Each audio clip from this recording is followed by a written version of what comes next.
Hello everybody, good evening, it's me, Reader George B, my pin is 1542, and today I'm going to be talking about Christmas, Yule and the winter solstice. I'm not reporting this live video from the inside of a forest, it's just a Christmas tree that I've kind of brought to the side because I will be decorating it.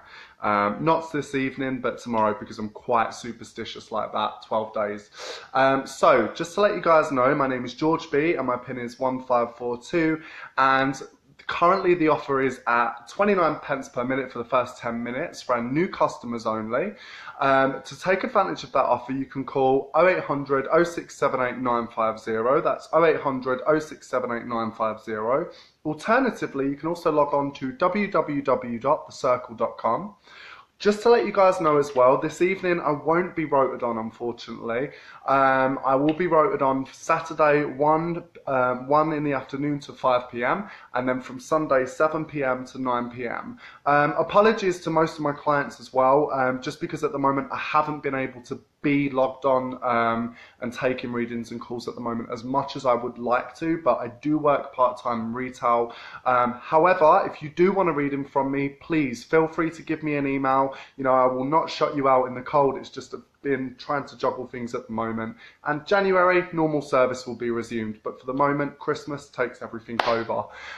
Please like and share this video as well, as there may be somebody that may want to hear this. And it's very appropriate for the season. So, Christmas, winter solstice and Yule. Let's start off with the winter solstice, okay? So, the winter solstice, the idea of the winter solstice in itself, it's an astronomical phenomenon that takes place, and basically it corresponds with the sun. Okay, so the solstices normally take place, summer solstice 21st of June and winter solstice 21st of December. So this means from this point, the winter solstice, from this point, the days will start to get longer and the nights will start to get shorter, but the solstice marks the longest night of the year. Okay, and with the summer solstice, shortest night of the year, longest day of the year, and it marks the decline of the days. It marks the days getting shorter and the nights getting longer. It's a solar event. And the interesting thing is, throughout history, particularly around Britain and also other European countries, there have been ancient sites that have been built purely for the interaction with the winter solstice sun or the summer solstice sun.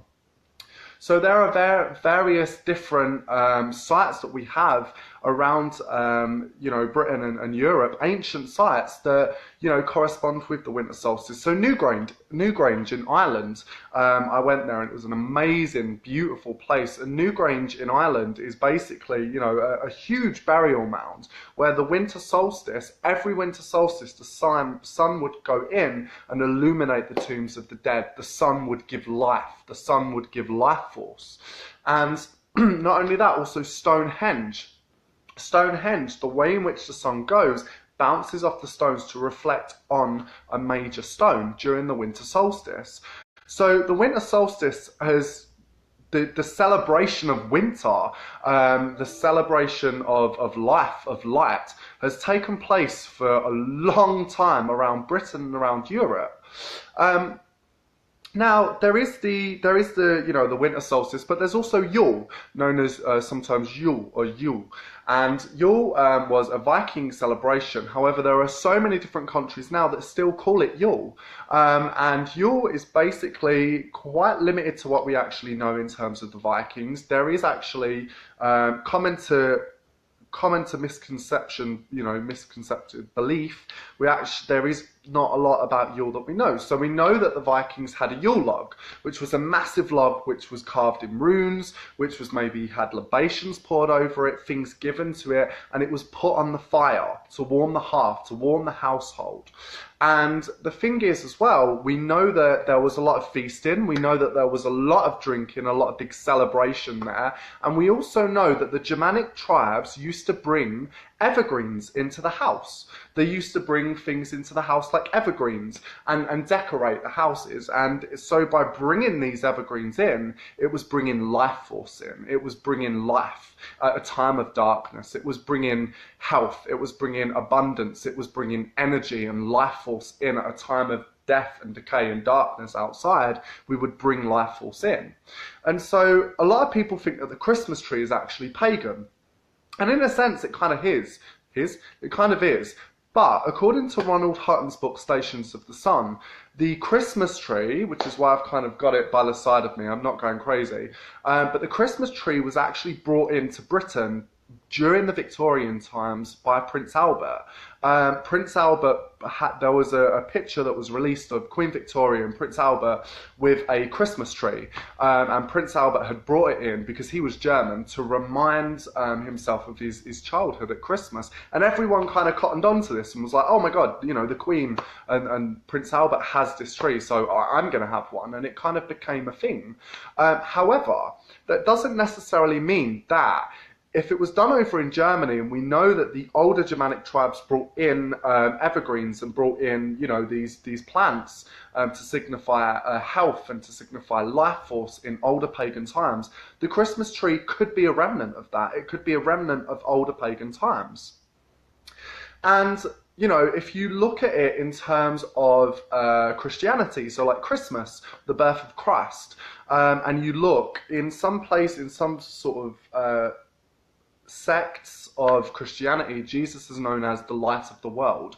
And so the whole theme around Christmas, winter solstice, Yule, it all corresponds around light. You know, it all corresponds around light at a time of darkness, bringing light in. You notice all our decorations, they all have lights on them. You know, it's to celebrate originally this thing that started off as a celebration of the sun. Ultimately, the idea behind it is that, you know what, the weather's terrible outside, the weather is horrific outside, and you know what, let's bring a bit of light in, let's maybe have a fire, let's light a Yule log, you know, let's bring evergreens in to remind us that you know, the days are going to start to get longer now, the nights will get shorter, and life will, you know, things will go back, but let's have loads of drink, let's have loads of food. And it was kind of a way, it's kind of, that's the theme around it. And not only, I kind of want to bring this up because today is the start of Hanukkah, which is the Jewish festival, the Jewish celebration, which stops at the 20th of December. And Hanukkah means, or Hanukkah, sorry about my awful Hebrew, but it means it's the holiday of lights. So there would be a thing that would be lit, which was 8 candles, known as a menorah. And Hanukkah is about the rededication of the Holy Temple in Jerusalem at a time of revolt. So it's basically kind of showing the strength of the Jewish people at a time of revolt, a time of oppression, and people rising up. But it also is known, it's celebrated with light. Once again, there's that theme there of light. And when it comes to, you know, not just Hanukkah, but when it comes to this time of year in general, bringing in this light, bringing in this life force, bringing in this essence, it's all about rebirth. It's all about renewal. It's all about bringing light into things. You know, apply this time of year to what you want to rebirth within your life. It doesn't matter if you celebrate Christmas. It doesn't matter if you observe the solstice. It doesn't matter if you're lighting candles at the menorah for Hanukkah. It doesn't matter if you celebrate Yule. The point is that think of this as a time that you can bring renewal, you can bring light into your life. You know, think of it as a time of rebirth, maybe shedding an old skin. You know, the new year is coming up, maybe having a look, taking time to figure out, well, actually a new year is coming ahead. What do I want within my life that's going to, you know, positively affect me, and what do I want to release that is kind of holding me back and hindering me? And, you know, this time of year, traditionally as well, the Yule time was said to be a great time for divination. It's said to be a great time for finding things out. And, you know, this time of year is you know, really a fantastic time for you to have a look into that, you know. So if you do want a reading, please give us a call, because we can offer that. You know, we offer divination, finding things out, you know, and the winter solstice and Yule traditionally was a great time to do that. If there are things that you want to look into for the new year and you want to apply to your life, you know, start to think, well, maybe what ways could I go around that to help that? Our readers can help you with that. It's something that we can help you. And it doesn't matter what you celebrate and how you celebrate, but the point is you're celebrating life, you're celebrating renewal and light at a time of darkness. And, you know, it's for me, I find it fascinating that humans in general kind of, you know, it's all about showing in a sense that how strong we can be, you know, that inner light that we all share, and embracing that at a time of darkness that we could apply any time of the year. And I'm sure everybody has gone through hard times where we can really we have to pull within ourselves to find that light, to find that strength, to find that courage, and maybe apply this time of year to that. So yeah, I've kind of rambled on a little bit, but I also want to end it on. I celebrate the winter solstice, and I observe the winter solstice. And for me, a tradition that involves celebrating the winter solstice is watching the sun rise on the morning of the solstice. And for me, I find it very therapeutic, because Christmas can be very stressful for a lot of people. Christmas can be very a little bit crazy during this festive holiday period. And sometimes with the solstice, it's fantastic because you kind of get to remove yourself from that and say, you know what, I'm taking a step back and I'm going to watch the sunrise, and I'm going to welcome in the rebirth of the sun. I'm going to welcome that in, you know, and it's something so simplistic as that can be very beautiful. So I really hope you guys have got a lot out of this video this evening. Once again, my name is George B and my PIN is 1542. The offer is 29p per minute for the first 10 minutes for our new customers only. Don't forget the number to call is 0800 0678 950. That's 0800 0678 950. Alternatively, if you're less of a technic-phobe like myself, you can log on to www.thecircle.com. Just to let you guys know, I'm not going to be rotated in this evening. However, I will be rotated in Saturday 1 till 5 and Sunday 7 till 9, 7 till 9 in the evening. Please don't forget to like and share this video. And once again, I do want to re-say this to all of my regular clients. Apologies that I haven't been on as much reading. I do work a part-time job in retail, so apologies for that. But I will be back on soon. You know, January, you will definitely be seeing more of me. So hold tight. And I'm not going to leave you out in the dark. You know, if you do want to read in, please give me an email. We can arrange a time. That's absolutely fine.